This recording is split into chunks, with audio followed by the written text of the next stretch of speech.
अस्सलामुअलैकुम, आप देख रहे हैं सुबह पाकिस्तान। मैं हूं आपकी मेजबान सलमा कौसर और मैं हूं आपके साथ मोहम्मद शुएब। दिन का आगाज नाश्ते से करते हैं, इख्तिताम किताब से करते हैं। किताब कौन सी है प्रोग्राम के एंड पे बताएंगे। आज ये वो किताब है जो लोरी का काम करती है। जब आप किताब पढ़ना शुरू करते हैं आप नींद की वादियों में खो जाते हैं। उसके बाद ये बड़ा जरूरी है जी, किताब दोस्ती। आज हम इस किताब पर बात करेंगे ड्यूरिंग द शो भी और एंड पर भी। और फिर आपके लिए आज एक टास्क भी देंगे हम कि आपने ये किताब पढ़नी है और इकट्ठी पूरी किताब नहीं पढ़नी है, हम साथ साथ मिलकर पढ़ेंगे। ये हमने एक नया सिलसिला इंशाल्लाह शुरू करना है।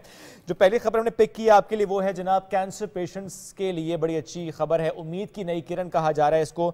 बरतानवी डॉक्टर ने ल्यूकीमिया की खास किस्म से मुतासर लड़की पर एक नई थेरेपी की ये आजमाइश की गई है। ट्रायल था और इसमें गैर मामूली तौर पर कामयाबी हासिल हुई है। लंदन के ग्रेट आर्मंड स्ट्रीट हॉस्पिटल यहाँ पर 13 साल लड़की एलिसा, इस पर जीनियाती इंजीनियरिंग से इसको गुजारा गया और जो खुलियात थे वो जेनेटिक इंजीनियरिंग से गुजारे गए थे, वो इसमें दाखिल किए गए, जिसके बाद जो उसका नेचुरल इम्यूनिटी सिस्टम था वो बूस्टअप हुआ और उसने कैंसर से लड़ने की जो इम्यूनिटी थी वो हासिल कर ली, वो ताकत हासिल कर ली और वो अल्हम्दुलिल्लाह सेहतयाब हुई। जबरदस्त, क्या जबरदस्त आपने सुबह सुबह खबर सुनाई है कि जनाब आप कैंसर जो ल्यूकीमिया जिसको कहते हैं, जो ब्लड कैंसर होता है, उसके इलाज के लिए एक नई किरण जागी है, नई किरण हमें नजर आई है। क्योंकि वो पेशेंट्स जो कैंसर का शिकार होते हैं वो बड़ा तकलीफ प्रोसेस होता है कि बार बार आपको जो आपकी बॉडी में ब्लड होता है वो प्रॉपरली वो नहीं उस तरह से फंक्शन कर रहा होता है जैसे एक आम इंसान में करता है। आपको इंजेक्ट करवाना पड़ता है। ब्लड ट्रांसफ्यूजन एक मुश्किल और तकलीफ से अमल होता है। तो अब इलाज इसका मुमकिन हो सकेगा। दुआ करते हैं कि ये ट्रायल जो है अपने हतमी मराहिल की तरफ पहुंचे और उसके बाद आम मरीजों के लिए दुनिया भर में ये इलाज मौजूद हो। अब जरा लाइनअप की तरफ बढ़ते हैं। शुएब, आज सबसे पहले हम क्या करने वाले हैं? सबसे पहले हम बात करेंगे जनाब के फॉग लाइट्स का इस्तेमाल इंतहाई जरूरी हो चुका है चूंकि धुंध है और जब बात धुंध की हो कहा जाता है गैर जरूरी सफर से गुरेज किया जाए। तो आज हम national highways and motorways police से बात करेंगे और जो मोटरवे की मजबूत सूरत है उस पर बात करेंगे। इसके अलावा आज हमने एक और टॉपिक इसी के साथ जोड़ा है, वो है ब्लाइंड स्पॉट। ये ब्लाइंड स्पॉट क्या है? क्योंकि ब्लाइंड स्पॉट की वजह से बहुत सारे एक्सीडेंट्स हो जाते हैं। मोड़ काटते, गाड़ी नजर ना आना, साथ कौन है आपके उस सड़क पर नजर ना आना, इसकी वजह से हादसात का होना। इस पर आज हम बात करेंगे। और इसके अलावा हम बात करेंगे, जिस तरह रोजाना हमारा एक सिलसिला होता है इकबाल के अफकार से मुतालिक, तो इकबाल का तसव्वुर तालीम क्या था। तालीम हासिल करने की बात तो हम हमेशा करते हैं, किताब की कुछ खुसूसी कुतुब की बात भी हम करेंगे शुएब, जिसका आपने भी जिक्र किया। लेकिन तालीम के हवाले से इकबाल ने क्या कहा, साइंस पर, तालीम पर तवज्जो देने के लिए इकबाल ने क्यों इतना जोर दिया, ये भी डिस्कस करेंगे कि तालीम हासिल किए बगैर क्या कोई माशरा आगे बढ़ सकता है, तरक्की कर सकता है। एग्जैक्टली। इसके अलावा एक और खबर हमारे पास, खबर भी है, खबर इसलिए क्योंकि वो जो जबरदस्त सी शख्सियत है वो पाकिस्तान आजकल आए हुए हैं। हम बुरहान चिश्ती और बोबो से आपकी मुलाकात कराएंगे। पस्त कद है, 2 फुट कद, लेकिन हौसला इतना बुलंद, जबरदस्त कंटेंट क्रिएट करते हैं, हंसाते भी हैं, बड़ा अच्छा पैगाम भी देते हैं और हेडलाइंस बनाई थी जब इनकी शादी हुई थी। तो आज ज़रा हम इनसे मुलाकात करेंगे और इनसे पूछेंगे इनकी कामयाबी का राज, इनकी मोटिवेशन के पीछे स्टोरी है क्या। ज़बरदस्त। और इसके बाद आखिर में जनाब हमारे वो मेहमान होंगे जो पहाड़ों की दुनिया में रहना ज़्यादा पसंद करते हैं, कोपैमाई के शौकीन हैं, कोपैमा हैं और कितनी चोटियाँ सर कर चुके हैं, आगे क्या इरादे हैं ये भी डिस्कस करेंगे। और पहाड़ों की ज़िंदगी कैसी होती है, जब कई कई दिन तक कोपैमाई के लिए जाते हैं तो वहाँ पर सिलसिला क्या रहता है, ये भी उनसे बात करेंगे। लेकिन इन सब पर बात करने से पहले क्यों ना सलमा हम बात करें फुटबॉल की। और इससे पहले हमने कौन सा फुटबॉल देखा, तो सियालकोट से गया था भाई कतर और वहां पर गोलो गोल हो रहे थे, लेकिन अब वो फुटबॉल डिसकंटिन्यू। अब जो बाकी मैचेस है उसमें फुटबॉल अब चेंज हो चुका है। अल हलम फुटबॉल है जो अब यूज हो रहा है। पहले वाला था अल रहला, उसका मतलब सफर। लेकिन अब जो है अल हलम, इसका मतलब है ख्वाब। तो अब जनाब जो सेमीफाइनल्स हैं और जो फाइनल है इसमें यही फुटबॉल यूज हो रहा है। माहौल दोस्त है, सेंसर इसमें भी लगा हुआ है लेकिन डिफरेंट है थोड़ा सा फुटबॉल। अब ये फुटबॉल जो वहाँ पे यूज हो रहा है और इसमें जदीद टेक्नोलॉजी और सेंसर से लेस इसको वीडियो जो रेफरीज हैं वो ऑफ साइड्स का तयन भी इससे कर सकते हैं, ट्रैकिंग भी हो सकती है और इससे क्विक डिसीजंस लेने में मदद मिलती है। लेकिन एक जुमला सिर्फ ये कि जनाब एक टीम जो फाइनल में पहुंच चुकी है, आपको तो खैर प्लेयर्स पसंद ही हैं, उस टीम की अर्जेंटीना की हम बात करें तो कांग्रेचुलेशन सलमा, आपकी टीम, आपको पसंद भी थी ये team. Croatia is out, Argentina final में पहुंच चुकी है। अब लेट्स सी जनाब के फ्रांस और मोरक्को में से कौन सी टीम पहुंचती है फाइनल? जबरदस्त, कौन सी टीम फाइनल में पहुंचती है ये भी हम देखेंगे, लेकिन एक दोस्ताना मैच भी खेला गया है फुटबॉल का, उसका भी जिक्र कर लेते हैं। ये भी था जनाब कतर में वर्ल्ड कप के मौके पर साबिक बैनुल-अक़वामी फुटबॉलर्स और कतर में मुकीम कारकुनों के दरमियान एक ज़बरदस्त किस्म का दोस्ताना मैच हुआ और इसमें जनाब दोहा के अल समामा स्टेडियम में ये मैच खेला गया था और फुटबॉल लेजेंड्स उनके अलावा दुनिया भर से यहाँ पे खिलाड़ी मौजूद थे और फीफा के सदर गियानी ने भी रेफरी की जिम्मेदारियां संभाली हैं। तो केक ऑफ के बाद साबिक इतालवी खिलाड़ी जो है उन्होंने भी पीला कार्ड उनको भी दिखाया गया है और 60 मिनट के मैच से लुत्फानंदोज होने के लिए कारकुनों, रजाकारों, शायकीन सबको मदऊ किया गया था। सब वहाँ पे मौजूद थे, सब ने ज़बरदस्त तरीके से एंजॉय किया और इसका मकसद ये था कि बहुत से लोग जो इस कामयाब इनेकाद के पीछे हैं, वो तमाम लोग जिनकी एफर्ट्स हैं, जो काम कर रहे हैं इस मेगा इवेंट के लिए, उनको खिराज तहसीन पेश किया जाए। चलें जी, एक और खबर है हमारे पास और वो है जनाब ये जो कहते हैं ना कि मेरा चार्जर आपके लिए नहीं है, अब ये तावील नहीं चलेगी क्योंकि यूरोपीय यूनियन ने तमाम मोबाइल फोन्स के लिए एक चार्जिंग पोर्ट बनाने के लिए डेडलाइन जारी कर दी। हाँ। हमने चंद रोज पहले खबर शेयर भी की थी कि ऐसा होने वाला है। 28 दिसंबर 2024 डेडलाइन दे दी गई है यूरोपीय यूनियन की तरफ से और यूरोपीय यूनियन के ममालिक और कानून साजों ने मोबाइल फोन, टैबलेट और कैमरों के लिए एक ही मोबाइल चार्जिंग पोर्ट पर इत्तेफाक किया था और नोयत का पहला ये फैसला है। दुनिया में सबसे ज्यादा मोबाइल फोन फरोख्त करने वाली कंपनियों में से एक एप्पल है, इसको भी 2024 तक यूरोप में फरोख्त होने वाले जो आईफोन है इसके लिए चार्जर्स को तब्दील करना पड़ेगा। तो सलमा अब आपका चार्जर मेरे फोन पे लगेगा, अभी नहीं 2024 के बाद फौरन नहीं लगेगा, तब पता नहीं मेरे पास शायद दूसरा फोन होगा। अच्छा, मुझे भी वैसे बड़ी मुश्किल होती थी कि एक पिन जब आपके फोन में लगती है किसी और फोन में नहीं लगती, आप पूरे ऑफिस में ढूंढते फिरते हैं, मांगते फिरते हैं कि भाई किसी के पास आईफोन का चार्जर है तो दे दो। तो ये मुश्किल अब आसान हो जाएगी, एक ही पोर्ट होगी, सारे लोग सेम चार्जर यूज करेंगे और मेरा ख्याल है कोई कनेक्टर्स या वो एक और कुछ कन्वर्टर्स होते हैं वो अगर आप लगा लें तो एक ही चार्जर कई फोन्स में आप प्लग इन कर सकते हैं। उसके लिए भी कोई नया सिलसिला मेरा ख्याल है शुरू होगा जो इजी टू कैरी हो और आपके बैग में हर वक्त मौजूद रहे या लड़कों की पॉकेट में इवन होना चाहिए कोई छोटा सा कनेक्टर। हाँ, लड़के ही रखे वो, ये लड़कियों के बैग में लड़कों की पॉकेट में, लड़के तो पर्स लेके नहीं घूमते ना शेब, ऑब्वियस सी बात है। अच्छा, आपको पता है कि ये वो काम है जो इंसान करेंगे लेकिन रोबोट भी कुछ करने वाले आने वाले वक्त में। अब रोबोट्स के आने की वजह से क्या हुआ है कि बहुत सारी जॉब स्क्वीज हो गई हैं, बहुत सारी नौकरियां ऐसी थी जो पहले तो इंसान करते थे लेकिन अब रोबोट्स ने वो काम शुरू कर दिया है।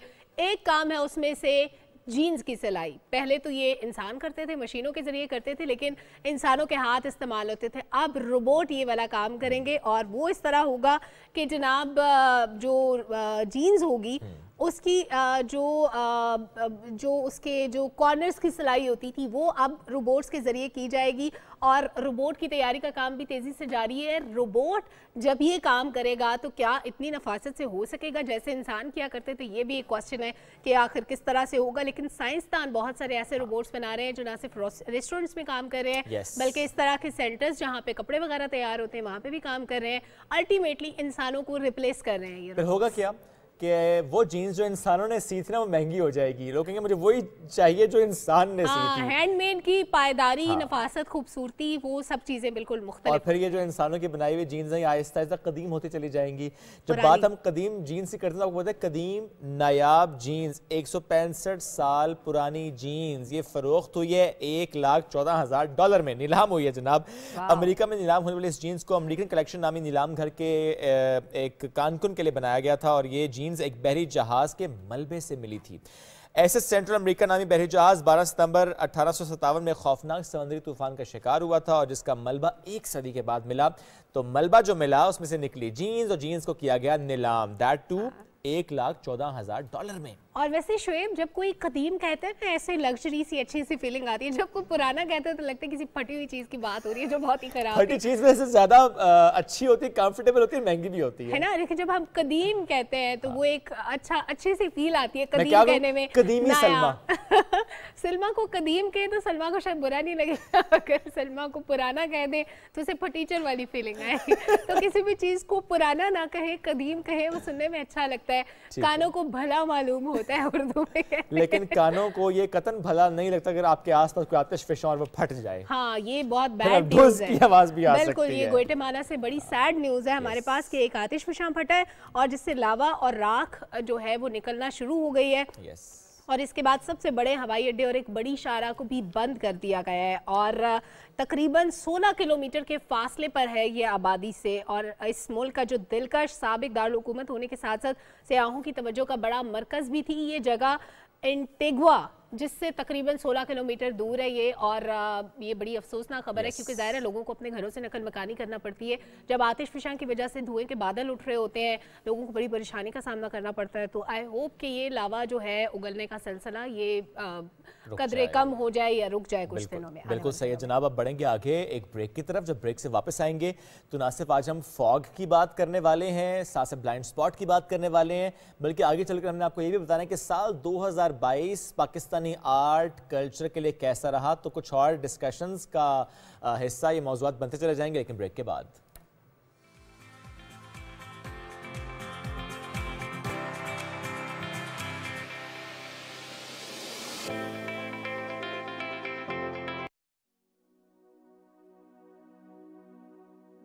कश्मीर के ज़ाफ़रान ज़ारों से उठने वाले संतूर के सुर जब महकते हैं तो वतन किसी जन्नत से कम नहीं लगता। अली रज़ा के संतूर से जो धुन निकलती है उसमें कश्मीर की आज़ादी की उमंग भी है और पाकिस्तान की सलामती की दुआ भी।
वेलकम बैक नाजरीन। अब हम बात करने वाले हैं सफ़र के दौरान जो हमें मुश्किलात पेश आती हैं उनसे मुतालिक।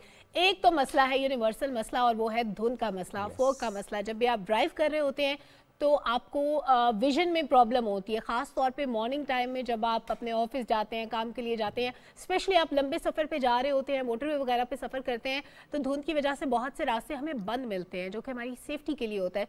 उसके पीछे क्या रीज़न होती है और ये जो धुंध होती है ये कितने हादसात का सबब बनती है, इस पर बात करेंगे। और एक और अहम मसला जो ना सिर्फ मोटरवे पे बल्कि हर रोड पे हर जगह हमें दरपेश होता है वो होता है हमारे ब्लाइंड स्पॉट का। हमारे राइट लेफ्ट पे हमारे पीछे कोई ऐसी गाड़ी होती है जो अचानक से सामने आ जाती है, खास तौर पे जब आप ओवरटेक करने लगते हैं, आपको पीछे आपको बिल्कुल विजन क्लियर होता है, आपको पीछे ट्रैफिक नज़र नहीं आती, वो गाड़ी नज़र नहीं आती, लेकिन जो ही आप टर्न लेने लगते हैं अचानक से वो गाड़ी आपके सामने आ जाती है और बहुत से हादसा का बाइस बनता है ये ब्लाइंड स्पॉट। तो ये आप कहते हैं कि हमें नजर नहीं आया था। एग्जैक्टली, आइडेंटिफाई कैसे करेंगे आज हम इस मौजू पर गुफ्तगू करेंगे। हमें प्रोग्राम में ज्वाइन कर रहे हैं DIG motorway police north zone Mohammad Yusuf Malik sahab. अस्सलाम वालेकुम, गुड मॉर्निंग सर। सबसे पहले फॉग की बात करते हैं, क्या फॉग ज्यादा मोटरवे के एरियाज को हिट करती है, क्योंकि GT रोड्स तो सर खुली होती हैं, मोटरवे को ही बंद किया जाता है?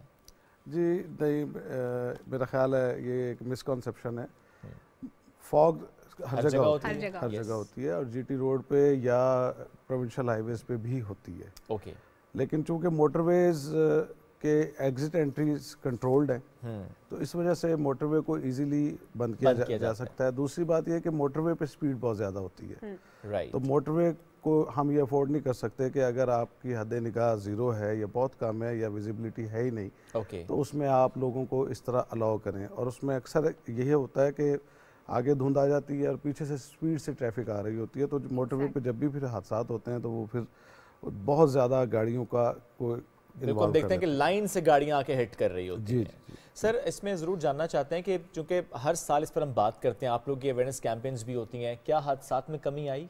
जी बिल्कुल, अल्हम्दुलिल्लाह अगर हम पिछले साल के डेटे के साथ इसे कंपैरिजन करें तो हमने इस साल तकरीबन 44% कम एक्सीडेंट्स। 44% जी। और इसी तरह जो number of deaths and number of injuries हैं वो भी कम हुई है अल्हम्दुलिल्लाह। तो इस हवाले से तो बड़ी पॉजिटिव साइन है। लेकिन इसमें हादसात में जब तक ड्राइवर और कम्यूटर्स कोऑपरेट नहीं करेंगे हादसात कम नहीं हो सकते, क्योंकि हर एक ड्राइवर को हम कंट्रोल नहीं कर सकते। जब आप ड्राइविंग सीट पे होते हैं तो you are the driver, motorway police is not the driver. तो हम उसमें पूरी कोशिश करते हैं। मोटरवे पे जब भी, अगर हम अपने टॉपिक की तरफ दोबारा आए, धुंध आती है तो ये ज़्यादातर, मैं वैसे जनरली बता देता हूँ कि ये कोई मौसम नहीं होता, ये मौसम की वजह से लोकल कंडीशंस हैं। अच्छा। ये ज़्यादातर पंजाब और सिंध के मैदानी इलाकों में होती है, जहाँ पे ऐसी ज़रूरी एक्टिविटी होती है पूरा साल जिसमें पानी का इस्तेमाल होता है। और ये जब धूप पड़ती है सर्दियों में तो एयर टेम्परेचर जो है वो कम होता है और इवेपोरेशन जब होती है तो वो एक ख़ास लेवल पे जाके 500 से 1000 फुट के फासले हाइट पे जाके वो अकमुलेट होकर इकट्ठी हो जाती है। आप इस मौसम में हवा की रफ्तार भी देखें तो वो बहुत कम होती है, पत्ते वगैरह हिलते हुए आपको नज़र नहीं आते, इसलिए वो इजीली डिस्पर्स भी नहीं होती, यानी वो गायब भी नहीं होती वहाँ से। तो इन मैदानी इलाकों में सफ़र करते हुए आपको नवंबर के आखिर से फरवरी या मार्च के अवाइल तक ये इस तरह का मौसम आपको किसी वक्त भी आ सकता है। अच्छा, ये रोज़ नहीं होता। अच्छा, ये 2 या 3 दिन 4 दिन का गैप भी आ जाता है इसमें, क्योंकि जब ये इकट्ठी होती है तो सूरज की किरणें या उसकी तपिश ज़मीन तक आने में थोड़ा सा कवर मिल जाता है। तो उस अरसे में वो इवेपोरेशन रुक जाती है, फिर थोड़ा अरसे ये क्लियर हो जाती है, फिर 3-4 दिन बेहतर, फिर 3-4 दिन फिर धूप लगती है और फिर एक इसी तरीके से ये दोबारा हो जाती है। ये सरफेस का टेम्परेचर और एयर टेम्परेचर के डिफरेंशियल की वजह से जब ड्यू पॉइंट से 2.5 डिग्री सेंटीग्रेड का डिफरेंस आ जाए तो धुंध हो जाती है। आमतौर पे आपको पहाड़ी इलाकों में जहाँ पे हाइट होगी तो कूलिंग इफेक्ट ज़्यादा होगा, वहाँ ये नहीं होती। सही। इस्लामाबाद में बहुत कम होती है, फरवरी के या जनवरी के एंड में आती है। वो इसलिए आती है कि उस वक्त सर्दी बहुत ज़्यादा होती है और पूरा ही तकरीबन पाकिस्तान धुंध की लपेट में होता है। लेकिन ज़्यादा ऊंचे पहाड़ों में आपको धुंध नहीं मिलती, वहाँ पे धुंध का इफेक्ट जो है वो डिफरेंट है कि बादल है, वो अर्थ सरफेस रेज्ड है तो वो नीचे आ जाता है तो हम उसे धुंध कहते हैं। अच्छा सर, जैसे आपने कहा कि इस एनवायरनमेंट में बंद करना पड़ता है नॉर्मली मोटरवेज को, कि जब नज़र ही कुछ नहीं आ रहा तो एक्सेस नहीं दी जा सकती लोगों को। समटाइम्स ऐसे होता है कि ओवरऑल रोड क्लियर होता है लेकिन कुछ पैचेस होते हैं धुंध के बीच बीच में, और पता होता है कि इस मौसम में सुबह के टाइम में ये हो सकता है। नॉर्मली सर्दियों में हमारे यहाँ धुंध ज़्यादा होती है, क्या उस सूरत में भी मोटरवेज को बंद कर दिया जाता है? जी बिल्कुल ऐसा ही है। देखें, मोटरवे तो एक, अगर सिर्फ मैं एक मोटरवे की मिसाल दूँ M2 की, जो इस्लामाबाद से लाहौर तक है, तो ये 400 किलोमीटर का रोड है।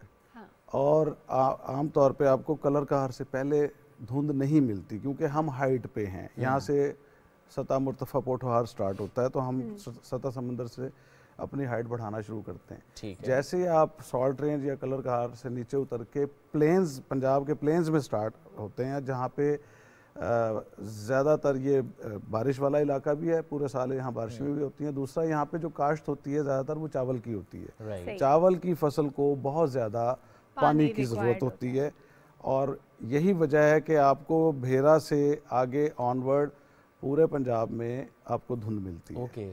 तो अगर हम फॉर एग्जांपल खानका डोगरा, शेखुपुरा के इलाके में धुंध है और डेंस फॉग है, आपको बम्पर भी नज़र नहीं आ रहा, गाड़ी जीरो विजिबिलिटी, तो हम मोटरवे को डेफिनेटली पहले पाइपलाइन का हम वेल्व बंद करते हैं, पीछे से ट्रैफिक एंट्रेंस बंद करेंगे। जी जी, यस। और उसमें हमारी पॉलिसी ये नहीं होती कि हम जो लोग ऑलरेडी मोटरवे पे आ गए हैं उनकी जान को ख़तरे में डालते हुए उनको हम रोड से उतार दें। हम उनको सर्विस एरियाज़ में रोक लेते हैं, अच्छा, मौसम क्लियर होने तक, और या हम उनको कॉन्वॉय की सूरत में अपनी गाड़ियां आगे पीछे लगाकर ख़ास महफूज मकाम तक लेके जाते हैं, क्योंकि हमें पता है कि ये अगर मोटरवे से उतर भी गए तो आगे साइड रोड्स पे भी फॉग है, और वो ज़्यादा डेंजरस हैं, क्योंकि मोटरवे तो एक डुअल कैरेज रोड है। कम से कम आपको ये खतरा नहीं है कि आगे से ट्रैफिक नहीं आ रही। लाइनेज और साइनेज की वजह से आपको रोड कुछ ना कुछ नज़र आ रहा होता है, आपकी जो करीब तरीन लाइन्स होती हैं। लेकिन हमारे साथ अक्सर ये होता है कि अक्सर लोग यही कह रहे थे, ये सवाल हमारे लिए इस पूरे मौसम में जो है वो सरदर्द बना होता है। लोग कहते हैं ये देखो धूप निकली हुई है, मुझे तो साफ नज़र आ रहा है। हाँ। और मसलन कई मरतबा ऐसा हुआ, करना पड़ता है उनको। एक बाकायदा दोस्त ने मेरे साथ यही आर्ग्यू किया, सीनियर अफसर थे, तो ये मैं तो ठोकर पे खड़ा हूँ, तो ठोकर पे तो जो है धूप निकली हुई है, तो मैंने कहा भाई अब फिर ठोकर पे गाड़ी चला लें। हाँ, उधर आगे ठोकरे ना खाएं। फिर मैंने उनको ड्राइवी टोल प्लाजा जो ठोकर से 10-12 किलोमीटर दूर है, वहाँ की वीडियो भेजी, तब यकीन आया। और हम इसमें ये करते हैं कि हम सिर्फ महकमा मौसमियात की स्पॉट पे नहीं रहते, हमारा अपना एक निज़ाम है। हमारे आजकल तमाम जो मोटरवे के एहलकार हैं उन्होंने एक बॉडी वॉर्न कैमरा लगाया। अच्छा। और हम हर आधे घंटे के बाद एक ख़ास माइलस्टोन पे उसे खड़ा करके उसकी एक वीडियो बनाते हैं 30 सेकंड की, और वो हमें सीनियर अफसरान तक ग्रुप में आ रही होती है। तो रियल टाइम डाटा आपके पास कलेक्ट हो रहा होता है। फिर हम उनको वो बताते हैं कि जी ये देखें आगे ये सूरत हाल है, आप यहाँ से तो गुजर जाएंगे, आगे आपको कोई भी ख़तरनाक सूरत हाल सकता है। ये जो रियल टाइम डाटा आपके पास आ रहा होता है सर, कहाँ आप अपलोड करते हैं? क्योंकि 130 से मुतालिक कहा जाता है कि अगर आपने सफ़र करना है तो 130 पर कॉल करके आप मालूम कर लें। जी जी। हमारे पास खबर तो ये आती है जी कि मोटरवे को इस पॉइंट से इस पॉइंट तक बंद कर दिया गया, खोलने की खबर नहीं आती सर। फिर तो कैसे मालूम होता है कि अच्छा रास्ता खुल चुका है? अच्छा, उसमें यह है कि शायद हम जब किसी चीज़ के बारे में परेशान होते हैं तो उसको ज़्यादा फोकस करते हैं और उस पर ज़्यादा जोर देते हैं। जब मोटरवे बंद होती है और आप फंसे हुए होते हैं तो आप इन खबरों को ज़रूर पढ़ते हैं कि मोटरवे बंद है, लेकिन जब खुल जाती है ना तो फिर आपका वो मसला भी हल हो चुका था, फिर आपका फोकस होता है कि मैं अपनी डेस्टिनेशन पे। वैसे मैंने ये टिकर पढ़ा है कि मोटरवे खोल दिया गया। ये रोज़ाना ये जब भी मोटरवे बंद होती है ये चलते हैं। ये पंजाब के उन तमाम इलाकों में जहाँ पे मार्शी लैंड्स हैं, जहाँ पे दरिया है, कोई झील साथ है, कोई ऐसी एक्टिविटी जहाँ पे पानी का इस्तेमाल है, वहाँ फॉग ज़रूर होगी। और बहुत हद तक आपको ये वाला ख़तरा भी लाहक हो सकता है मोटरवे पे चलते हुए कि अचानक डेंस फॉग का एक बड़ा पैच आ जाए। अच्छा। पीछे से आप बिल्कुल क्लियर आ रहे हैं, आप 120 या उससे ज़्यादा की स्पीड से आ रहे हैं, और अचानक आप बिल्कुल एक ब्लाइंड जगह पे पहुंचते हैं जहाँ पे आपको अगली गाड़ी की टेल लाइट भी नज़र नहीं। वहाँ क्या करना चाहिए? देखिए, जब हमें जैसे इतला मिलती है तो हमने इसका डिसीजन मोटरवे का बंद करने का अपने सबसे नीचे वाले अफसर को दिया है, क्योंकि वो 24 घंटे मोटरवे पे मौजूद है। ये फैसला नीचे से ऊपर होता है। ये हमारी इसे आप डेमोक्रेटिक डिसीजन मेकिंग भी कह लें कि वो मेजॉरिटी में है, वो मोटरवे के ऊपर हैं, वो हमें फीडबैक देते हैं। और फिर हमारे रीजनल कंट्रोल रूम्स हैं, मसलन एक जोन है लाहौर, एक जोन है तो लाहौर में एक कंट्रोल रूम है। इसी तरह हमारा सेंट्रल कंट्रोल रूम है जो 130 की आपने बात की, वो कॉल आपकी वहाँ मिलती है, IG ऑफिस में मिलती है। ये सेंट्रल पुलिस ऑफिस इस्लामाबाद में। तो ये सारी के सारा डेटा वहाँ अपडेट हो रहा होता है, हमारे पास वो वीडियोस आ रही होती हैं, हमारे जो मोबाइल्स पे व्हाट्सएप ग्रुप्स में ये सारी चीज़ें शेयर हो रही होती हैं, और इसका डिसीजन जो है ये बड़ा सोच समझ के लिया जाता है। मोटरवे पे धुंध में अब तक जितने भी एक्सीडेंट्स हुए हैं वो एक या दो गाड़ियों के नहीं हैं, वो मल्टीपल गाड़ियों के हैं। पिछले साल एक एक्सीडेंट में 32 व्हीकल्स इकट्ठी लगी थी, 32? जिसमें बसें भी शामिल थीं। और आपने देखा होगा कि हैवी व्हीकल्स के सामने या दरमियान में अगर कोई छोटी गाड़ी आ जाए तो बिल्कुल सैंडविच हो जाती है। बिल्कुल। सर एक्सीडेंट क्यों हुआ? I mean, मैं इसलिए सवाल करूँ, जब आप लोग का निज़ाम ऐसा है कि जैसे धुंध आई आपने बंद कर दिया, जहाँ धुंध थी आपने उसके पीछे उस एंट्री पॉइंट को बंद कर दिया, कॉन्वॉय की सूरत में आप लेकर जाते हैं, गाड़ियों को आप सर्विस एरियाज में रोक लेते हैं, फिर एक्सीडेंट क्यों होता है? ये आपका वही सवाल है जो आपने इससे पहले भी कहा कि जी पीछे से क्लियर होता है, आगे जाके अचानक बंद हो जाती है।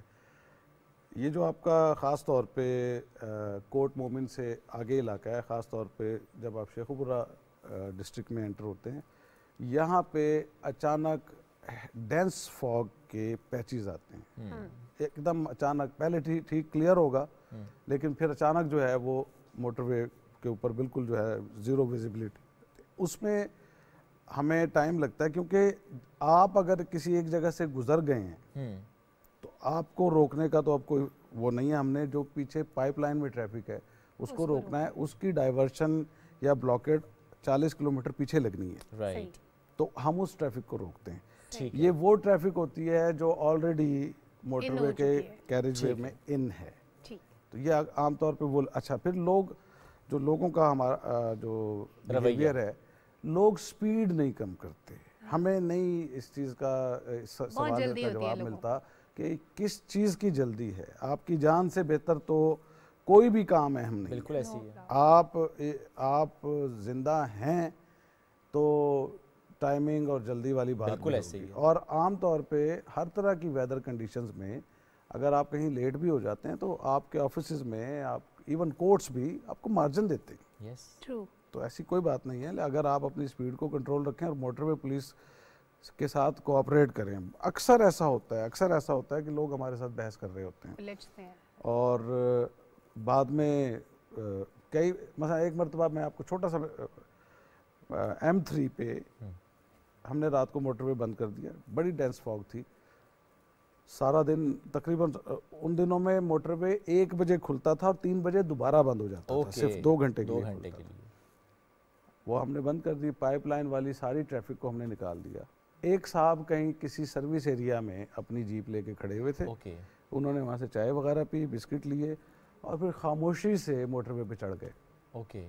और वो मोटरवे पे गाड़ियाँ तो नहीं थी, ज़ीरो विजिबिलिटी थी। M3 जो है वो 20 फीट हायर है फ्रॉम द प्लेन, क्योंकि वो रिवराइन एरिया में बनी हुई है, तो सैलाब से बचाने के लिए उसे ऊंचा बनाया गया।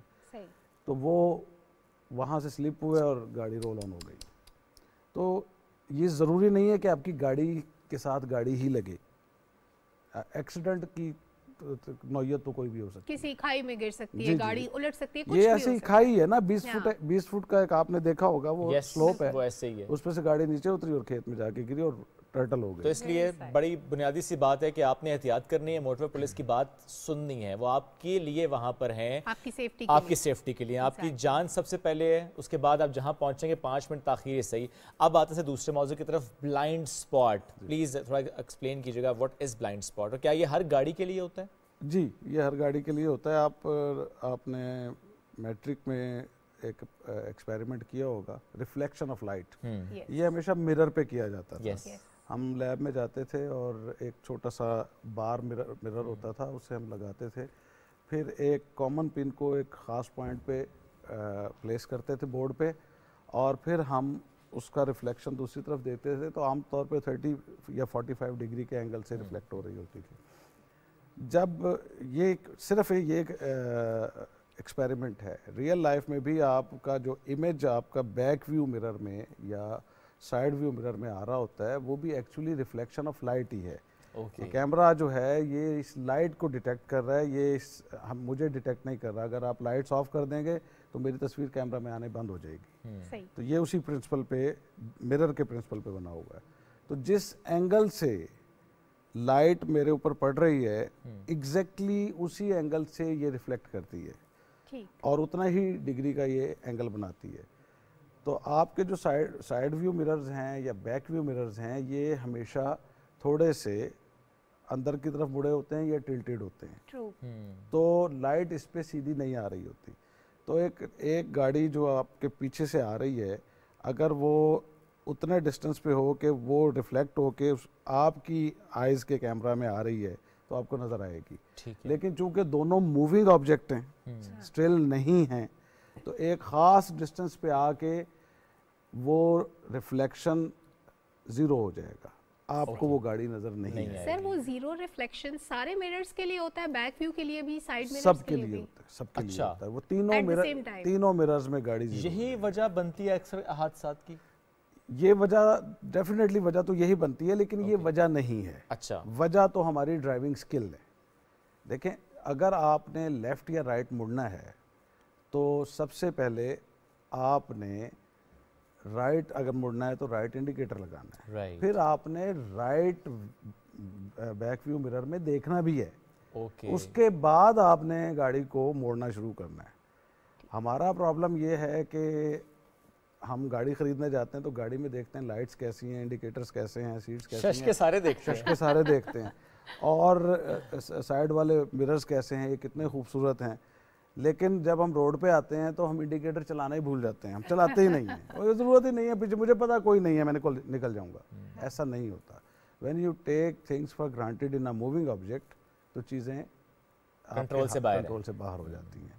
सिमिलरली मैंने तो ऐसे सीन भी देखे हैं। अभी ये बड़ा कॉमन फिनोमिनन है, हाईवेज़ पे ये एक्सीडेंट बहुत ज़्यादा होते हैं। नई मोटरसाइकिल ख़रीद के लाते हैं, उसके साथ 2 बैक व्यू मिरर भी मिलते हैं। सबसे पहले उतार के उन्हें रख देते हैं, उनसे पूछते हैं भाई क्यों उतार दिए, ये चोरी हो जाते हैं, ये टूट जाते हैं।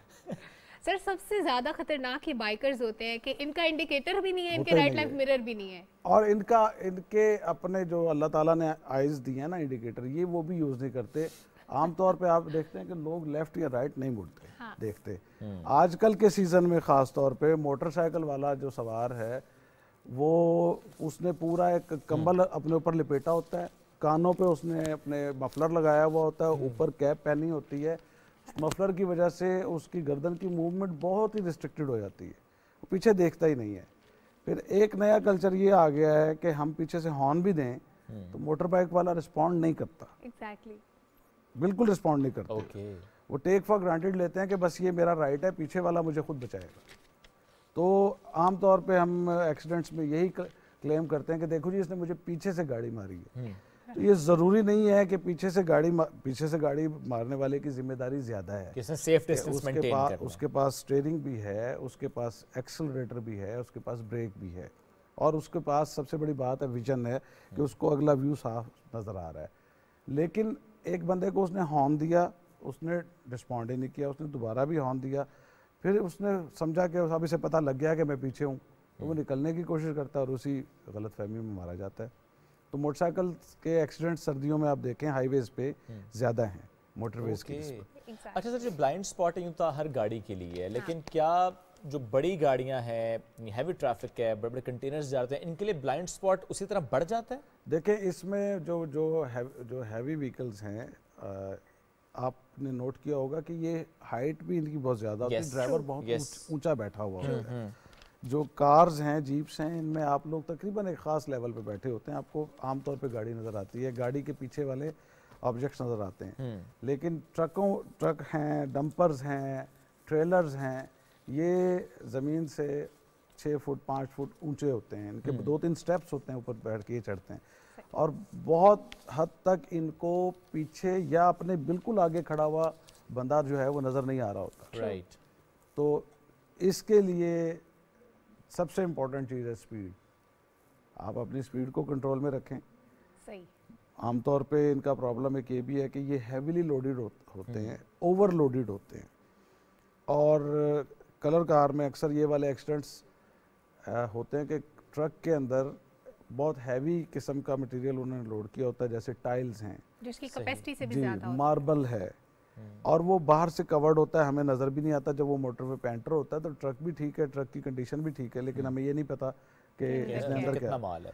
तो जब ये स्लोप पे आता है शॉर्ट रेंज की, तो अक्सर ये अपने वेट की वजह से अपना नहीं उलटता नहीं है, ये अपना कंट्रोल लूज कर देता है और उसका जो वेट है वो उसको ज़्यादा मोमेंटम देता है। अच्छा, फिर ये बहुत सारी गाड़ियों को अपने साथ रगड़ता हुआ ले जाता है। उसी रेंज पे सर हम ये ट्रैवल करें, हम देखते हैं कि साइड पे पार्क हुए होते हैं, वो क्या वजह होती है? वो ब्रेक शू गर्म होता है, क्या होता है? जी, वो आपने देखा होगा ख़ास तौर पे जो शॉर्ट रेंज की जो उसमें हमने हंगामी चढ़ाइयाँ बनाई जी बनाई हुई हैं, ठीक है, इमरजेंसी जो वो है वो इसीलिए हैं कि इनके जो ड्रम्स हैं वो बार बार ब्रेक लगाने से गर्म हो जाते हैं और ये इतनी हैवी गाड़ी होती है कि इसे उस स्लोप पे गियर में कंट्रोल नहीं किया जा सकता। आप तो आमतौर पे आप अपनी गाड़ी को लोअर गियर में कंट्रोल कर लेते हैं, हम इन्हें भी यही कहते हैं कि लोअर गियर में चलें, लेकिन लोअर गियर के बावजूद उनके ऊपर लोड होता है, वो मोमेंटम बनाता है, तो इनको बार बार ब्रेक्स लगाने पड़ते हैं, जिससे इनके जो ड्रम्स हैं वो बाज़ औक़ात इतने गर्म हो जाते हैं कि वो लोहे की तरह हमें पिंक या रेड नज़र आ रहे हैं। अच्छा, फिर हम इनको साइड पे खड़ा कर देते हैं जहाँ पे सरफेस थोड़ा सा लेवल्ड है, राइट, वहाँ इनको हम कूल डाउन करवाते हैं।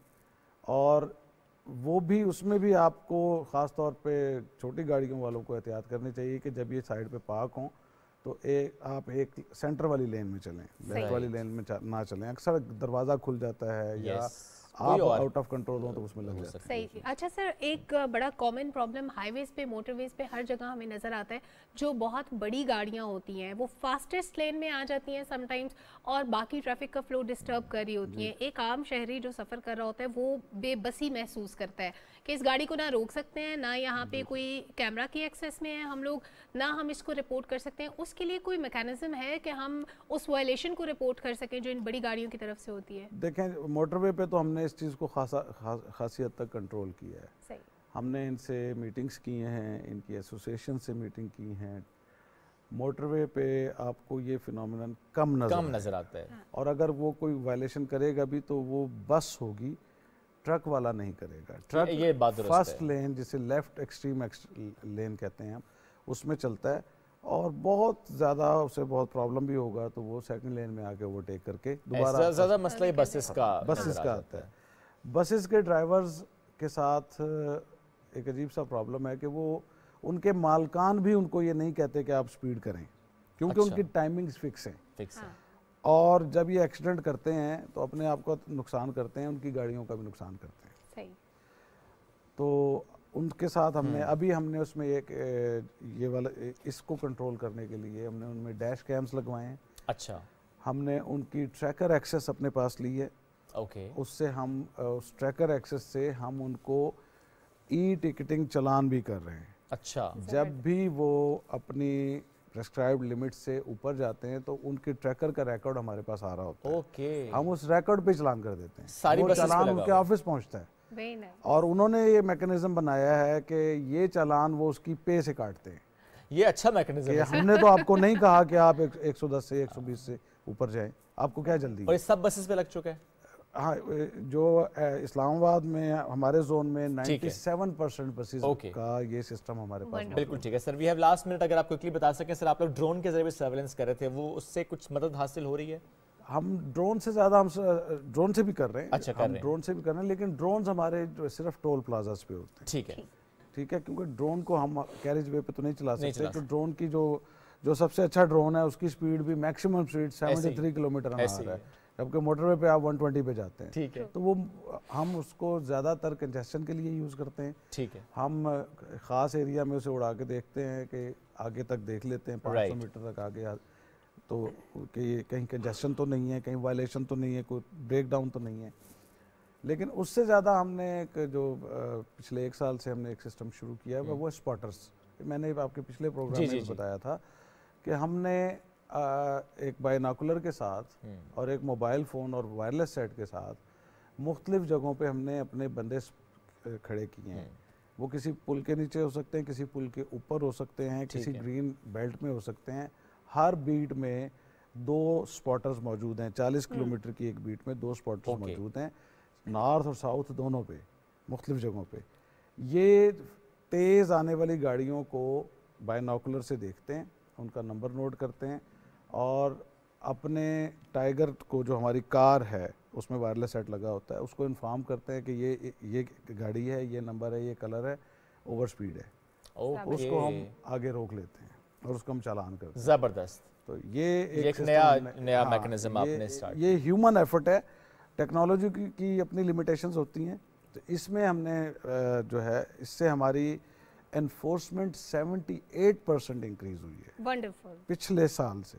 आमतौर पे मोटरवे को के बारे में ये कंप्लेंट है कि जी आप रेवेन्यू जनरेशन के लिए चालान करते हैं, ये हम आपकी जान बचाने के लिए चालान करते हैं। आप 800 या 1000 रुपये का चालान एक बड़ी गाड़ी वाले के लिए कोई वैल्यू नहीं रखता, ऐसे ही है। लेकिन कोशिश ये होती है कि हम उसे रोक लें, उसको 10-15 मिनट वो चालान में जब लगते हैं, उस प्रोसेस में लगते हैं, ठीक है, उसे ब्रीफ भी किया जाता है, बताया जाता है कि आप अपने बच्चों के लिए, अपनी फैमिली के लिए बहुत ज़्यादा इम्पोर्टेंट। और ये कोशिश आपकी इसीलिए ताकि हर साल जिस तरह हम देखते हैं कि हादसात कम हो रहे हैं, चीज़ें बेहतर हो रही हैं, तो उसी की तरफ आप लोग ये स्टेप्स लिए चले जा रहे हैं। Sir thank you so much for today, join किया आपने इस अहम मौजू पर।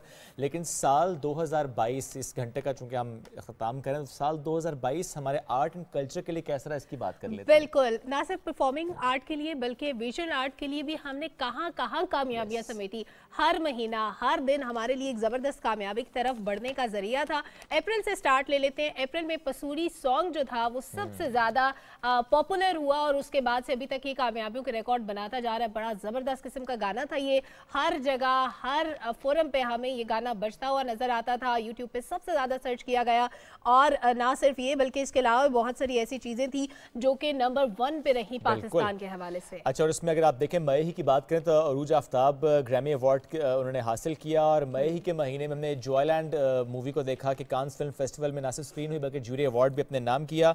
और इसके अलावा क्वेयर पाम प्राइज भी ये समेट सके और इसके अलावा कांस में इनकी एंट्री हुई है, नॉमिनेशन इंशाल्लाह हो जाएगी। बिल्कुल, और इसके साथ साथ और बड़ी चीजें थी। जून की बात कर लेते हैं। जून में जनाब मिस मार्वल मुस्लिम सुपर हीरो का किरदार निभाया कमाला खान ने। पाकिस्तानी अमेरिकन एक्टर हैं और इसी वेब सीरीज में समीना अहमद, फवाद खान, महविश हयात, नमरा बुचा इन लोगों ने भी किरदार अदा किया। और पहली इंटरनेशनल सीरीज जिसमें पाकिस्तानी आर्टिस्ट हमें नजर आए, ये भी एक बहुत बड़ी कामयाबी थी क्योंकि सिर्फ पसूरी नहीं था बल्कि इसके अलावा बहुत सारी ऐसी चीजें थी जिसका हम जिक्र नहीं करेंगे तो ये बड़ी ज्यादती होगी। और फिल्म की आपने बात की तो सबसे ज्यादा महंगी फिल्म थी जनाब मौला जाट, लेजेंड ऑफ मौला जाट। 10 साल लगे बनते 10 साल लगे और अक्टूबर में ये हमारे सामने आई और दुनिया भर में तकरीबन 2.3 अरब रुपए कमाए इस फिल्म ने। अच्छा, नवंबर की अगर हम बात करें तो हुमायूं सईद ने नेटफ्लिक्स में एंट्री दी। द क्राउन में डॉक्टर हसनात गुलजार का किरदार अदा किया। और इसके अलावा अगर हम पाकिस्तानी आर्टिस्ट की बात करें जो नेटफ्लिक्स सीरीज में नजर आए तो अहद रजा मीर हैं, रेजिडेंट इवल में वो जलवागर हुए थे। तो हर महीना ही बड़ा खास रहा हमारे फनकारों के। और ये हुमायूं सईद के जिस किरदार का आपने जिक्र किया शुएब, मेरे जैसे बहुत से लोगों को डॉक्टर हसनात का किरदार देखने का शौक था क्योंकि डायना वॉज द लेडी जो कि डॉक्टर हसनात से शादी की ख्वाहिशमंद थी। हमें यही कहानियां सुनने को मिलती हैं डॉक्टर हसनात और लेडी डायना से मुतालिक। तो बड़ा एक ज़बरदस्त मशहूर कैरेक्टर था जो कि हुमायूं सईद ने बखूबी बड़े ज़बरदस्त तरीके से निभाया। इसके अलावा अहद रजा मीर भी हमें रेजिडेंट इविल में जलवागर होते हुए नजर आए। और इसके अलावा बहुत सी और भी कामयाबियां हैं जिनका जिक्र नहीं करेंगे तो ये कहानी मुकम्मल नहीं होगी। जनाब पाकिस्तानी आर्टिस्ट सलमान तूर जिनकी पेंटिंग को बेहद पजीराई मिली और रिकॉर्ड कीमत पर ऑक्शन हुई $1.2 मिलियन जो कि बहुत बड़ी अमाउंट है। अच्छा, और अगर फिल्म हिस्ट्री की बात करें तो आलमी सतह पर जो पाकिस्तानी फनकार हैं अपनी सलाहियतों को खूब उन्होंने मनवाया है और समद खुसर की फिल्म कमली इंटरनेशनल फिल्म फेस्टिवल में स्क्रीन की जाएगी और फिल्म में सबा कमर ने मरकजी किरदार निभाया है और फिल्म मेकर समद खुसर ने इसको बड़ी कामयाबी करार दिया है। तो जनाब अगर देखा जाए तो तकरीबन 2 दहाइयों के बाद पाकिस्तान की जो आर्ट कल्चर है इसने अपने बॉर्डर्स को इस तरीके से क्रॉस किया है कि फिर से हेडलाइंस बनाई हैं। ये थोड़ा सा गैप ज़रूर रहा लेकिन हम बैक विद द बैश हुए हैं और अल्हम्दुलिल्लाह ये साल इस इंडस्ट्री के लिए बहुत ज़बरदस्त रहा है। अब लेते हैं एक ब्रेक, वापस आते हैं, साथ रहिए।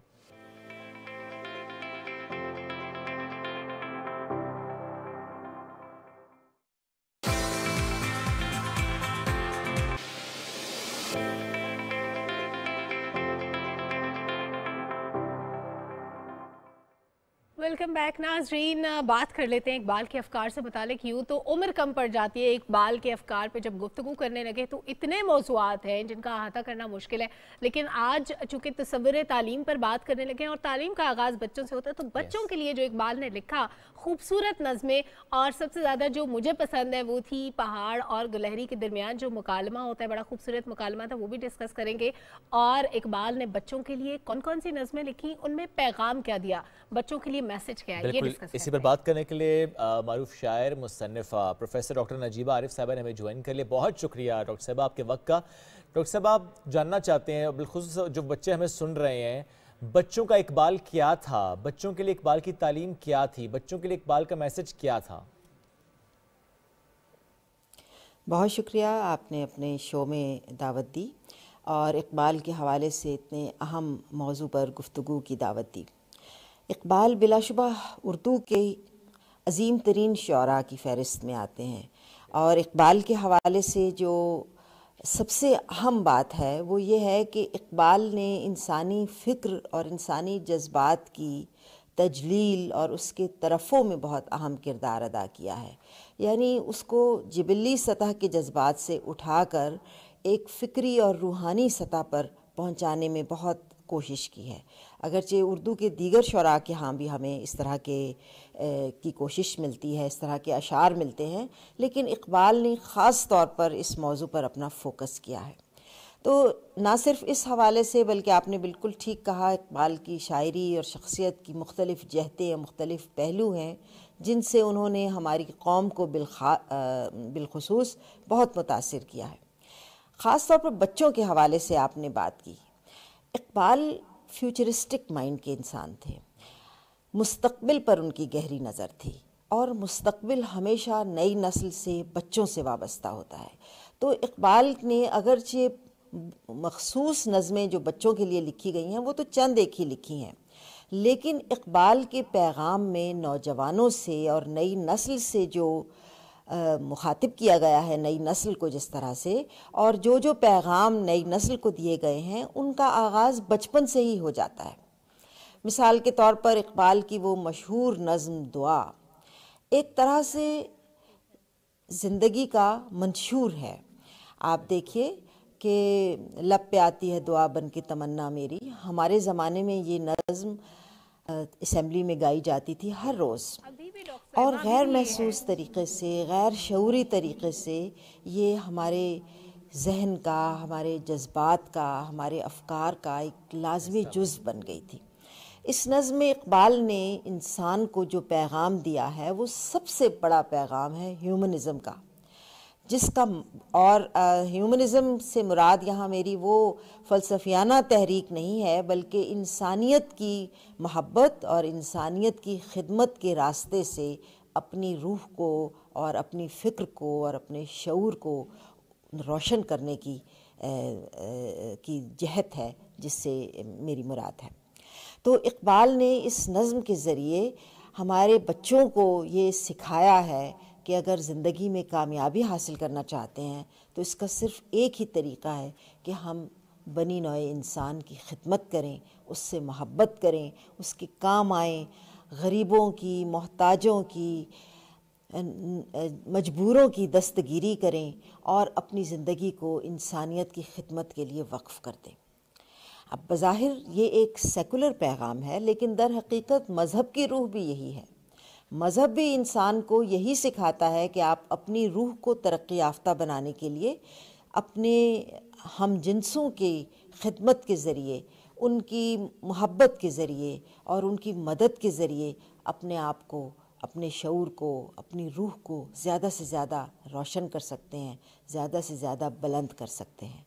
तो इकबाल की पैगाम का मेरा ख़्याल है बुनियादी मरकज़, ख़ुलासा और इत्र यही है कि बच्चे और नौजवान अपनी ज़ात को समझने के लिए, अपने आप को रियलाइज़ करने के लिए, अपनी ज़ाती शख्सियत को रोशन करने के लिए अपने हम जिन्सों की मदद, खिदमत और बनी नौ इंसान की खिदमत के रास्ते को अपनाएं।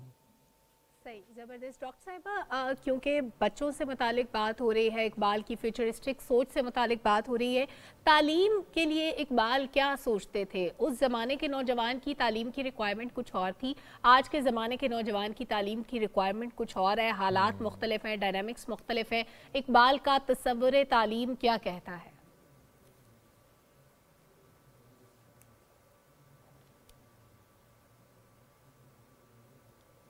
डॉक्टर साहब, आपको आवाज आ रही है?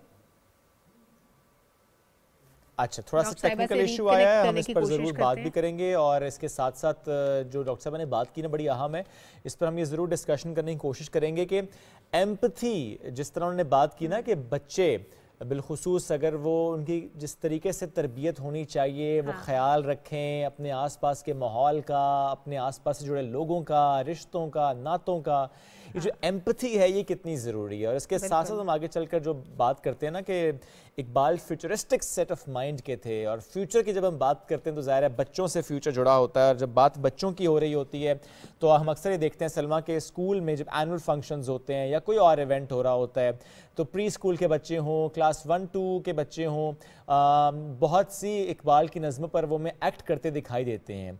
क्या ये काफ़ी है? क्या इससे एक अच्छा चेंज आता है? क्या इससे बच्चे इकबाल शनास होते हैं? क्या इससे इकबाल को पढ़ना चाहते हैं? क्योंकि इकबाल को पढ़ना, इकबाल को समझना एक मुश्किल काम ज़रूर है, लेकिन इकबाल ने, जिस तरह आपने कहा कि उनकी बहुत सी जहतें हैं और एक बच्चों का इकबाल भी है, नौजवानों का इकबाल भी है। डॉक्टर नजीबा, हम ज़रूर जानना चाह रहे थे आपसे कि जो आपने बात की ना एम्पथी बच्चों के लिए बड़ी अहम है, इकबाल ने उस पर बात की। इसके साथ साथ हम ज़रूर चाहेंगे कि आप ये बताइएगा इकबाल को पढ़ना, क्या इकबाल को एक सब पढ़ सकते हैं? ये एक किताब the reconstruction of religious thought in Islam, Iqbal की बड़ी मशहूर किताब, 7 लेक्चर्स, इसमें मैंने और सरवा ने भी पढ़नी शुरू की है और बड़ी मुश्किल हमें लगती है। इस मुश्किल को आसान कैसे किया जा सकता है? अब बच्चों से ज़रा बड़ों की बात करना चाह रहे हैं। जी बहुत शुक्रिया। तो माफ़ी चाहती हूँ, कॉल कट गई थी, मैं अपनी बात शायद पूरी नहीं पहुँचा सकी। आपने जो बात की वो बड़ी अहम है। अच्छा, ये जो मुश्किल और आसान की तराकीब हैं ये बड़ी रिलेटिव तराकीब हैं, क्योंकि मुश्किल कोई चीज़ जो एक के लिए मुश्किल हो वो दूसरे के लिए आसान हो सकती है, और जो दूसरे के लिए आसान हो वो पहले के लिए मुश्किल हो सकती है। तो ये एक सफ़र है। ज़ाहिर है किसी भी चीज़ को समझने के लिए, अगर आप आला तर चीज़ को समझना चाहते हैं तो उसके लिए आपको तैयार होना पड़ता है। मिसाल के तौर पर अगर आप किसी मरीज़ का इलाज करना चाहते हैं तो आप अपनी ज़िंदगी के कोई 10-15 साल उस इल्म को हासिल करने में गुजारते हैं, फिर आप उस पहली सतह पर पहुंचते हैं कि जब आप मरीज़ का इलाज करने के काबिल हो जाते हैं। इसी तरह अगर आप किसी उस्ताद का पेशा इख्तियार करना चाहते हैं तो आपको अपनी ज़िंदगी के बहुत से साल इल्म सीखने में गुजारने पड़ते हैं। बिल्कुल इसी तरह अगर हम किसी ज़बान की शायरी को पढ़ना चाहते हैं तो पहले हमें वो ज़बान सीखनी पड़ती है। ज़बान वो बुनियादी आला है, वो बुनियादी ज़रिया है जिससे शायरी वजूद में आती है। जो अल्फाज वो टूल्स हैं जिनसे शायरी बनती है। तो जब तक हम ज़बान नहीं सीखेंगे हम न तो शायरी को समझ सकते हैं, न उस ज़बान में लिखे हुए फ़लसफ़े को समझ सकते हैं। अभी आपने बात की religious thought, reconstruction of religious thought in Islam की। ये वाकई इकबाल की अहम तरीन किताबों में से एक है, नसरी किताबों में से।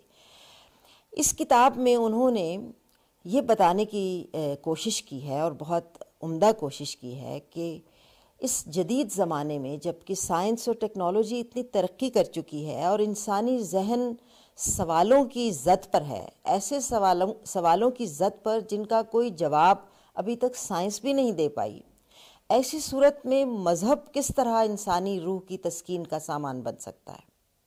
मज़हब की इंसानी ज़िंदगी में क्या अहमियत है? क्या वाकई वो साइंस और टेक्नोलॉजी के इस दौर में एक वैलिड जवाज़ रखता है, अपना एक वैलिडिटी रखता है या नहीं रखता? या मज़हब इंसानी ज़िंदगी से ख़ारिज हो गया है, जैसे यूरोप ने नशत सानिया के दौर में मज़हब को इंसानी ज़िंदगी से ख़ारिज कर दिया था? तो ये वो सवाल हैं, ज़ाहिर है कि बहुत अहम सवाल हैं, लेकिन अहम सवालों के जवाब ढूंढने के लिए हमें कोशिश भी ज़्यादा करनी पड़ती है। अगर हम बराह रास्त उस जवाब को पढ़ने की कोशिश करेंगे और उससे पहले उसकी कोई तैयारी नहीं करेंगे तो ज़ाहिर है हमारी रसाई उस तक मुश्किल हो जाएगी। सब आपने जिस बात की तरफ इशारा किया उसका एक ही हल है कि हम रफ्ता रफ्ता उसको समझने की कोशिश करें। जो उजलत पसंदी है उससे हम बड़े नताइज हासिल नहीं कर सकते, या बड़ी चीज़ों को, बड़े अफकार को नहीं पा सकते, उनको नहीं समझ सकते। बार बार हमें उसकी तरफ बढ़ना। चला जी, बढ़ते हैं आगे अपने अगले मौजूद, अगले मेहमान की तरफ। बड़ी ज़बरदस्त पर्सनालिटी आज हमें ज्वाइन कर रहे हैं, बुरहान चिश्ती और बोबो। इनसे आपकी मुलाकात कराएंगे। इनका कद तो जनाब 2 फुट है, लेकिन ये पस कद इसको इन्होंने कतन किसी आड़े नहीं आने दिया अपने तरक्की की राह में। बड़े अवार्ड्स माशाल्लाह पे नाम कर चुके हैं। बेस्ट इंस्पिरेशनल पर्सनालिटी के 2 अवार्ड्स यूके में इन्होंने हासिल किए 2017 और 2022 में। नॉर्वे में इन्होंने एक अवार्ड हासिल किया 2019 में। और हर काम माशाल्लाह ज़बरदस्त अंदाज से करते हैं। चैरिटी पे बड़ा अच्छा काम कर रहे हैं, ब्रिज मेकिंग का किरदार अदा करते हैं। नॉर्वे एंड पाकिस्तान के दरमियान, नॉर्वे में होते हैं, आजकल पाकिस्तान आए हुए थे। We thought to have him, तो बड़ी हमारी खुशकिस्मती कि उन्होंने ट्रैवल किया एंड ही इज हियर। अस्सलाम वालेकुम। लाहौर से इस्लामाबाद स्पेशली आए हमारे लिए। कैसे हैं आप? थैंक यू भाई साहब। ये नाम आपका निकनेम किसने रखा था? ये कॉलेज में रखा था। अच्छा। हाँ जी, वो अपने दोस्तों ने रख दिया, तो फिर मैंने वही, मेरा असल नाम बहुत कम लोगों को पता है। बहुत कम लोगों को पता है, इसी नाम से हाँ आपको जी। बुलाया जाता है जी। क्या रूटीन है नॉर्वे में? रूटीन में बिजी लाइफ एज जैसे आम लोगों की होती है। ओके। तो जॉब है, अपने थोड़े काम हैं, और चैरिटी वर्क है, और इवेंट्स वगैरह, मैनेजमेंट, आर्टिस्ट की पाकिस्तान से काफ़ी, यूके से, इंडिया से। तो और थकते नहीं है? थोड़ा बहुत। क्योंकि मैं सिगरेट नहीं पीता, ये जवाब नहीं दिया आपने। मैं नहीं पीता। या ये वजह है कि 2017 के बाद वैसे ही थकन उतर गई है कि भाभी जो है ना वो बड़ा ख्याल रखती हैं। हाँ। और बड़ी ज़बरदस्त माशाल्लाह इनका कपल है। और शादी के बाद, वैसे तो पहले भी माशाल्लाह लोग जानते थे इनको, लेकिन शादी के बाद वो तस्वीर ने ज़्यादा, मैं कहूँगा, हेडलाइंस बनाई। हाँ। शादीशुदा ज़िंदगी कैसे चल रही है? भाभी से कोई लड़ाई शड़ाई भी हो जाती है या नहीं? वो तो मेरा ख्याल नॉर्मल है, थोड़ा बहुत तो ऊपर नीचे हो जाता है। ज्यादा किसकी चलती है? बेगम की। उन्होंने घर वापस जाना है तो वो यही जवाब हाँ देंगे। जी। नहीं, माशाल्लाह हमारा बहुत अच्छा चल रहा है। अच्छा। 6 साल होने वाले हैं। माशाल्लाह। तो थोड़ा टाइम लगता है शुरू में अंडरस्टैंडिंग, लेकिन अब तो मैं कह रहा हूँ, अब तो मैं कह सकता हूँ चलें पीक पे जा रहे हैं। अच्छा, पीक पे जा रहे हैं। ये जो आप अवार्ड वसूल करते जा रहे हैं, ये कैसा लग रहा है? इनके बारे में थोड़ा सा बताएं। रिसेंटली आपको 14 अगस्त पे भी एक अवार्ड मिला है। जी, मुझे मिला है। अब तो थोड़ा यूज्ड टू हो गया। माशाल्लाह माशाल्लाह। अभी तो आपको और बड़े लेकिन एक चीज़ है कि प्राउडनेस होती है कि आप अपनी कम्युनिटी, अपने मुल्क के लिए कुछ आपको थोड़ा रिकॉग्निशन मिलता है। तो इसमें यही खुशी होती है, और आपका मतलब हौसला मिलता है कि और कुछ करें। अच्छा, जब आपको अवार्ड मिल रहा होता है उस वक्त ज़्यादा प्राउड मोमेंट क्या फील होता है जब आपको कहा जाता है कि एक पाकिस्तानी, या जब आपके काम को ज़्यादा मेंशन किया जाता है, अगर दोनों में चूज़ करना पड़े? पाकिस्तानी ये चीज़, क्योंकि अगर काम पे, तो अगर कोई काम ना करता तो अवार्ड भी नहीं मिलना। आपकी शनाख्त ज़्यादा इम्पोर्टेंट है। जी। नॉर्वे में कितने साल हुए? मैं उधर ही पैदा हूँ। ओके, सो 39 इयर्स वहीं पे रहे। पाकिस्तान जब दिल करते आते हैं? नहीं, माशाल्लाह अभी तो ये कोरोना की वजह से मुझे रुकावट हो गई है। ओके। वरना हर साल आता था मैं। ओके। पाकिस्तान जब आते हैं तो कहाँ कहाँ जाने का दिल करता है? कहाँ कहाँ जाते हैं? हर जगह जाने को दिल करता है। लेकिन जाते कम है। जी नहीं, फिरते हैं। ओके। लेकिन लाहौर फेवरेट है। लाहौर फेवरेट है, नॉर्दर्न एरियाज फेवरेट नहीं है? वहाँ पे मैं कोयटा वगैरह गया हुआ हूँ। ओके। जी, उससे ज़्यादा आगे नहीं। नॉर्मली स्टे कितना होता है आपका पाकिस्तान में? मौका मिलता है घूमने फिरने का? जी मिलता है। मैक्सिमम 2-3 वीक्स मैं रहा हूँ। ओके जी। अच्छा, और क्योंकि चैरिटी का माशाल्लाह आप काम वहाँ पर भी करते हैं, थोड़ा सा जानना चाह रहे हैं किस तरह से आप चैरिटी का काम वहाँ पर कर रहे हैं, पाकिस्तान के लिए आप क्या कर रहे होते हैं, और कुछ ऐसी ऑर्गेनाइजेशंस में जिसके आप माशाल्लाह ब्रांड एम्बेसडर भी हैं? मैं अभी जो है हमारे फाउंडेशन है अल-मुदस्सिर ट्रस्ट, खारिया में, वो डिसेबल बच्चों के लिए काम करते हैं। वो एक्चुअली फाउंडेड फ्रांस में हुआ है। वो हमारे अंकल हैं, फैमिली फ्रेंड्स हैं हमारे उनके साथ। तो उनके भी फैमिली मेम्बर्स जो हैं वो डिसेबल थे। सही। तो हमें यूरोप से कॉन्सेप्ट लेके आए हैं यहाँ पे पाकिस्तान। तो मुझे 10 साल हो गए तकरीबन उनके साथ। यूरोप में डिफरेंटली कैसे काम होता है? यूरोप में differently डिफरेंटली develop होते हैं? काम ये होता है कि वहाँ पे हर एक को वैल्यू दी जाती है, हर इंडिविजुअल को। यहाँ पे आपको लगता है value। लैक करती है वो चीज़? यहाँ पे तो आप आम बंदे की वैल्यू नहीं है, तो मतलब है वहाँ हर एक इंडिविजुअल की एक पर्सनैलिटी वैल्यू है। आपको एक स्टेटस मिलता है सही। माशरे में। सही। यहाँ पे तो आम बंदा रुल रहा है बेचारा, तो वो डिफरेंस ये है। सही। अच्छा, मुख्तलिफ आर्टिस्ट वहाँ पर जाते हैं और आप ही के पास जाते हैं, और आप ही उन्हें बल्कि वहाँ बुलाते भी हैं, बहुत से इवेंट्स आप ऑर्गेनाइज भी कराते हैं पाकिस्तानी आर्टिस्ट को, बल्कि मैं कहूँगा कि वहाँ पे मुख्तलिफ इवेंट्स में पहुँचाने वाली शख्सियत ही आप हैं। ये कैसे कर रहे हैं और इसका शौक़ कैसे हुआ कि अच्छा ये काम करना है? ये बस अभी कुछ 12-13 साल पहले हमने शुरू, मुझे थोड़ा शौक़ चढ़ा था। अच्छा। कि मैं उस वक्त थोड़ा यंग था, तो मुझे एक दो दोस्त हैं, ज़्यादा वही करते थे वहाँ पे, अभी भी वही हैं, बड़े तो वही हैं, तो मुझे थोड़ा ले जाते थे साथ। तो फिर मैंने अपना रास्ता अल्लाह ने दे दिया कि बीच में से निकल आया। तो अब मैं जहाँ पे मेरी ज़रूरत होती है मैं साथ होता हूँ। हाँ जी। अपनी ज़िंदगी के बारे में कभी सोचते हैं, या अपनी इस लाइफ को लेकर कभी स्ट्रगल करनी पड़ी हो ज़्यादा, कभी आप मायूस हुए हो, या कोई मोमेंट ऑफ डिसअपॉइंटमेंट, या आपने फिर अपने आप को मोटिवेट किया हो? नहीं, कोई ऐसा मेरा नहीं है। मैं I have accepted how I am, and मैं जो हूँ वही। और आप बहुत से लोगों के लिए इंस्पिरेशन है, जो आप कर सकते हैं वो कोई और नहीं कर सकता। जी, मैं एक ही हूँ। आप एक ही हैं। ये दैट्स ट्रू। और ये देखिए, ये कितनी अच्छी बात है। हम तो ये नहीं कह सकते कि हम एक ही हैं, हम तो अपने जैसे हजारों बिलियंस, बट आपने कहा कि आप एक ही हैं, और ये कितनी प्यारी सी बात आपने की। क्या फिलॉसफी है आपकी ज़िंदगी की? ज़िंदगी अच्छी गुजारें, आप अपने मेहनत करें। सबसे बड़ी चीज़ है मेहनत करें। मेहनत करें। हाँ जी, अपने पैरों पे खुद खड़े हों। सही। ये सबसे बड़ी जो है, सहारे ना तलाश करें। सहारा ना तलाश करें। यहाँ पे ठीक है, आपको अपॉर्चुनिटीज़ मिलती हैं और आप उनको अवेल करें। सहारा अगर आपका कोई अच्छा मिलता है तो use that opportunity to be something, खुद कुछ बनने का।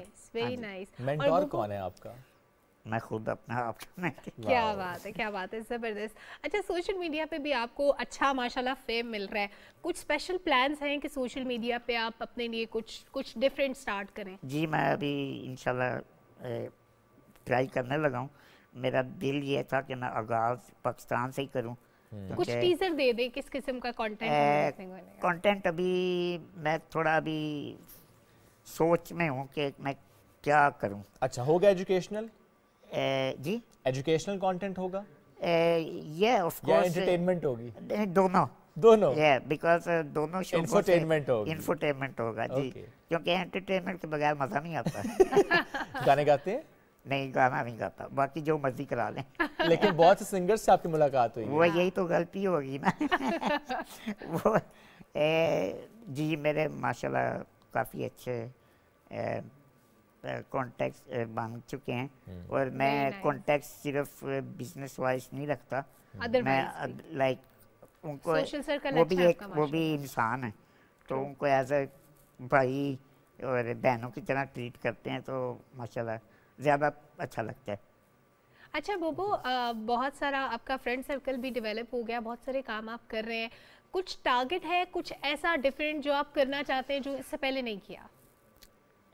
यही है कि पाकिस्तान के लिए, और जो अब मैं ये अलमुदस्सर के लिए इतने सालों से कर रहा हूँ, इसको थोड़ा सा आगे बढ़ाएं। अभी यूनिवर्सिटी बन रही है, मेडिकल हॉस्पिटल बन रहा है, वहाँ 500 बच्चा पढ़ रहा है माशाल्लाह। तो डिसेबल लोगों के लिए मैं कुछ करना चाह रहा हूँ। यहाँ पे आप देखते हैं सड़कों पे आम फिर रहे हैं, तो ये अच्छी बात नहीं है। कोई ऐसी हर्डल आपने फेस की कि आप अल्लाह ताला का शुक्र अदा करते हो कि अल्लाह ताला ने आपको तमाम वसाइल दिए, बहुत से लोगों से बेहतर और अच्छा बनाया? कोई ऐसी हर्डल जो आपको महसूस होती हो चलते फिरते काम करते हुए या ज़िंदगी में?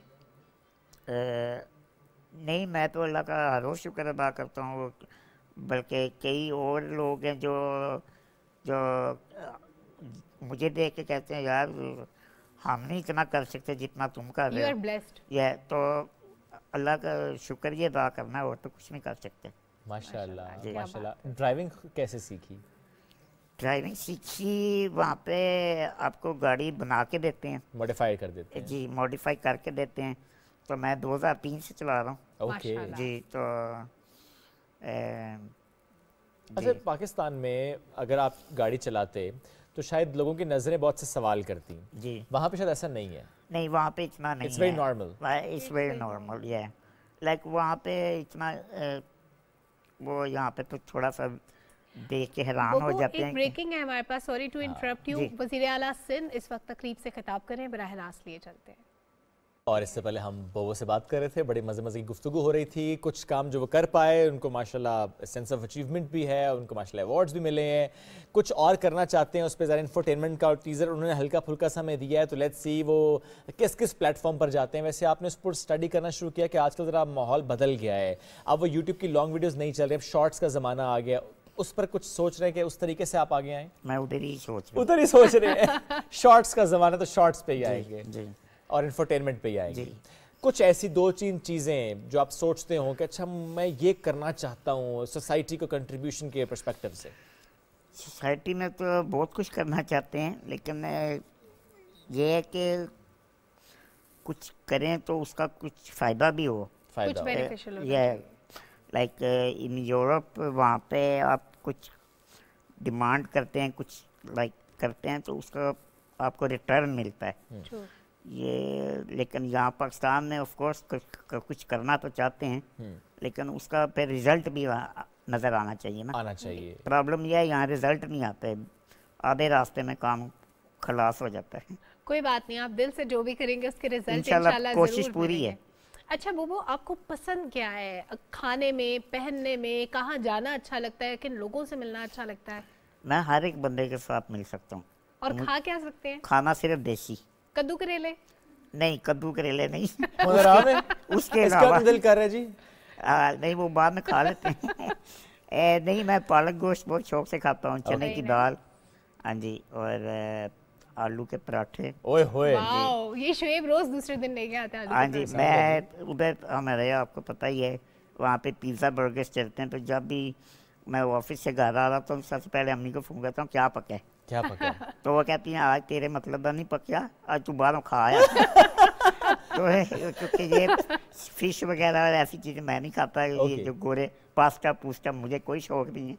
मैं इतने कहता हूँ साल रहने के बावजूद भी उस रंग में नहीं रंगे। नहीं मैं नहीं रंगा, मैं प्योर देसी आप बंदा हूँ। देखिए पैदा वहां पर हुए, he is 39 years old bus, लेकिन पाकिस्तान का रंग है इन पर। शुएब ये वैसे बुरी बात है, दूसरी बार एज बता दी है तुमने।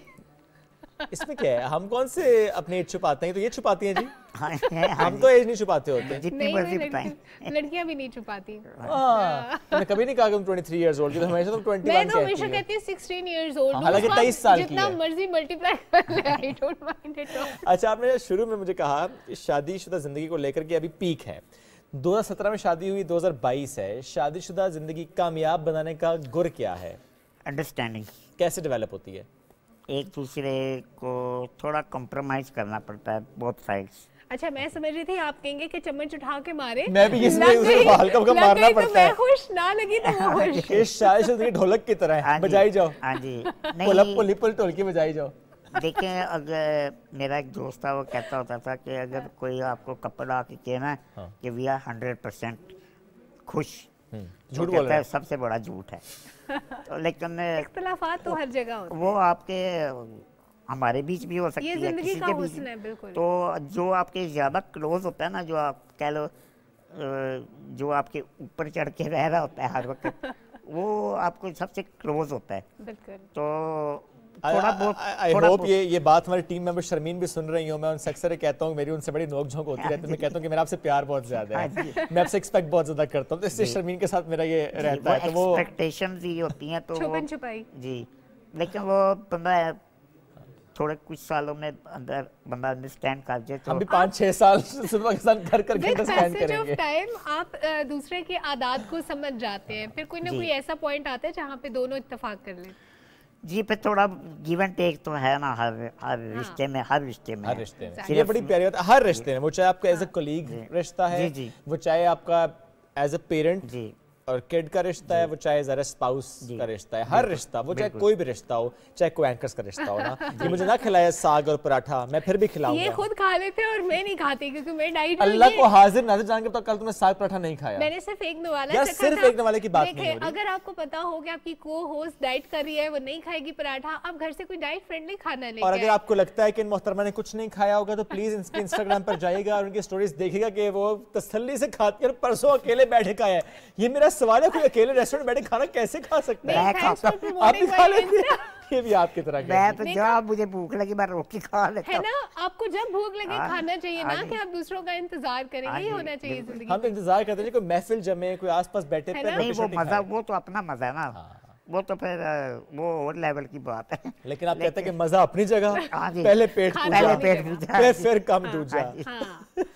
यही जिंदगी का हुस्न है। ये जिंदगी ये आपको अच्छा लगता है? गाने तो आप नहीं गाते, मूवीज देखते हैं? जी मूवीज देख लेता हूँ। फेवरेट आर्टिस्ट कौन है? कहाँ का? पाकिस्तान का। पाकिस्तानी मूवीज तो मैं देखता इतनी नहीं है, लेकिन मैंने सुना, मैंने जाना था मौला जट देखने, लेकिन मैंने अभी मुझे टाइम ही नहीं मिला, लेकिन वो मैं देखूंगा क्योंकि देखिएगा। जी जी वो मैं देखूंगा। जबरदस्त जी। और मूवीज के अलावा अगर हम ड्रामे की बात करें, ड्रामे पाकिस्तानी जो पुराने ड्रामे थे ना हमारे बचपन के, वो बेस्ट हैं अभी। यानी आपके सलमा के बचपन के? हाँ जी, हाँ जी, आप तो भाई बच्चे हैं, है ना। कौन से ड्रामा की बात हो रही है? अच्छा, ये वैसे उम्र चोर है, ये चाहे हम दोनों से एज में बड़ा हो, ये नजर नहीं आएगा, लगेगा नहीं, ही इज वेरी क्लेवर। अल्हम्दुलिल्लाह, है ना। सर बहुत शुक्रिया, आज आपने वक्त निकाला यहाँ पर स्पेशली आप आए, बात करके बड़ा अच्छा लगा। आप अपना काम बहुत अहसन तरीके से माशाल्लाह सर अंजाम दे रहे हैं, और जो आपने सोच लिया अल्लाह उसमें बहुत बरकत डाले उस कंटेंट में, और हम इंशाल्लाह देखेंगे इनको यूट्यूब का बेताज बादशाह बनते हुए इंशाल्लाह। मैं हम फोर्स ही कर रहे हैं जी इसको। नाज़रीन कल मिलेंगे नए मेहमानों के साथ, बहुत सा ख्याल रखिए, दुआ में हम सबको याद रखिए। अल्लाह हाफिज़।